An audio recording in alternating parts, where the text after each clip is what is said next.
America in Color, a docu-series that looks at the history of America in color. Which means, in fact, that in this series, we don't, well, I didn't see it. Maybe I'm missing that episode or a few episodes. The beginning, we don't see the fight with the British for independence. But the Wild West, the massacre of the Native Americans, and that gruesome part of slavery, civil war. It's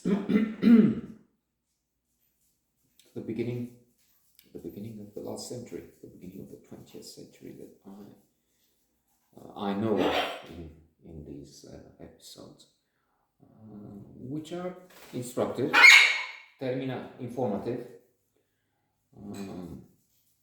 We see, it's going to say a decent age with excesses, but when compared, I love because the present and especially next year look ludicrous. To come all this way, progress, technology, information available, disinformation, that's also true. And to elect one of the most stupid people, and not just that, stupid will be, okay, he's stupid, he has advisors, and then we move on, but he's loathsome, repellent, he's a villain. Acts like a mobster who tried to steal the elections. And let's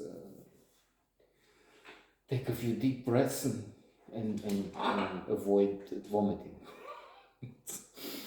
So, yes, there is this incredible situation. It used to try and jump from this a little.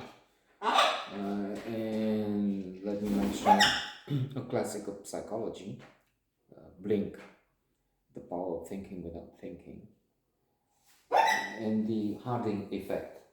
To temu już tak powiem.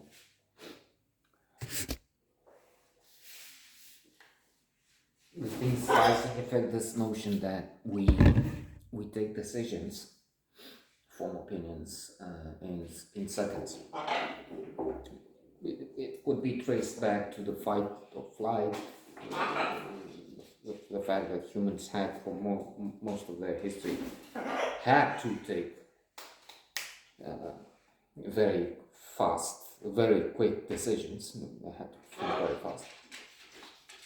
And mistakes are made. Trump is a calamitous one.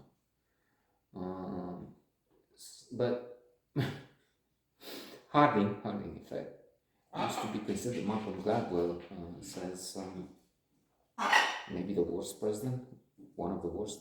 Well, now that's a beaten record. You have the worst by far.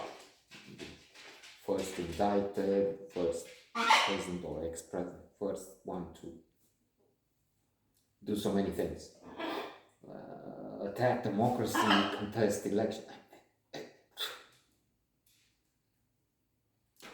So, Harding effect, if one is tall, impressive on first sight, one has a big chance. Indeed, they went to, with this study, to the top 500 Fortune companies and found that the CEOs there, about 1/3 of them, very tall, 190 centimeters, thereabouts. But at this height, they represent only 3% of the population, so they're 10 times better, 10 times more at the top which doesn't make sense, unless, of course, we consider that when they first went to the boardroom, they impressed those who took the decision with this, with their height. CV, yes, a good many achievements, but so it was the same case for those who were much shorter. So this factor was very important. Let's wrap this up here.